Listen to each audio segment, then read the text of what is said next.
It was the year 210 BCE when the Qin general Meng Tian had died. The scourge of the steppes was no more and the Qin were in disarray. The mandate of heaven would no longer rest in the hands of the central states.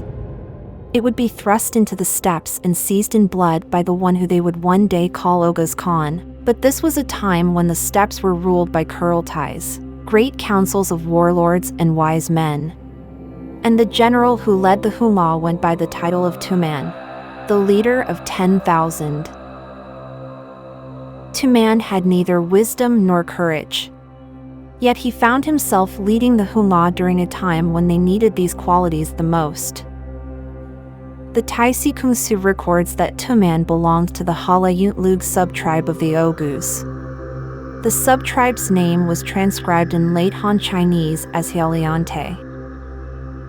Tuman had at least one son who he had previously named as his heir, a young warrior named Bağatur. It is thought that the two were not on good terms.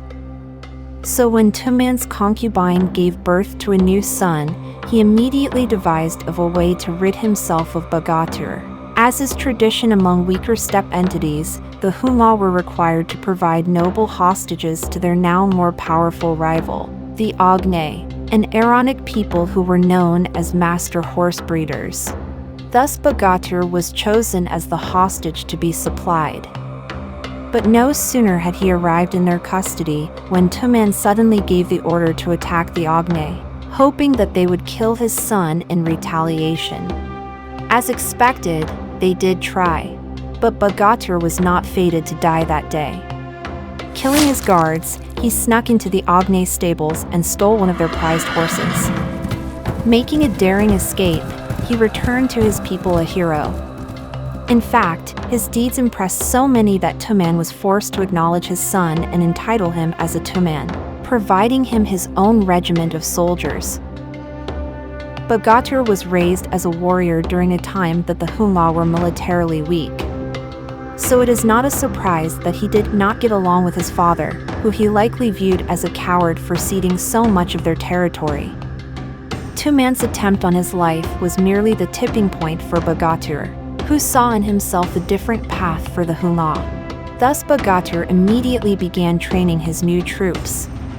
It is said that even Huma children could ride while drawing their bows.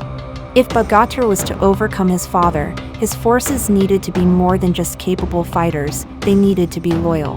Not to Tuman and not to the Kurultai. They needed to be loyal to Bağatur and only him. With this in mind, Bağatur began conditioning his men towards absolute loyalty. He began by instructing them to shoot at whatever his whistling arrow landed on. So he aimed one at his favorite horse. And when he noticed that some of his soldiers hesitated, he immediately had them executed. Returning from a hunt, he shot a whistling arrow at one of his concubines, executing anyone who failed to shoot at her. Finally, he took them hunting once more, but this time, he aimed an arrow at his father's prized horse. To his approval, not a single man failed to shoot at it. His soldiers were ready, they were loyal. The next day, Bağatur joined his father on a royal hunt. But while Tuman searched for game, Bağatur had already found his prey. The young warrior turned and released a whistling arrow on his father.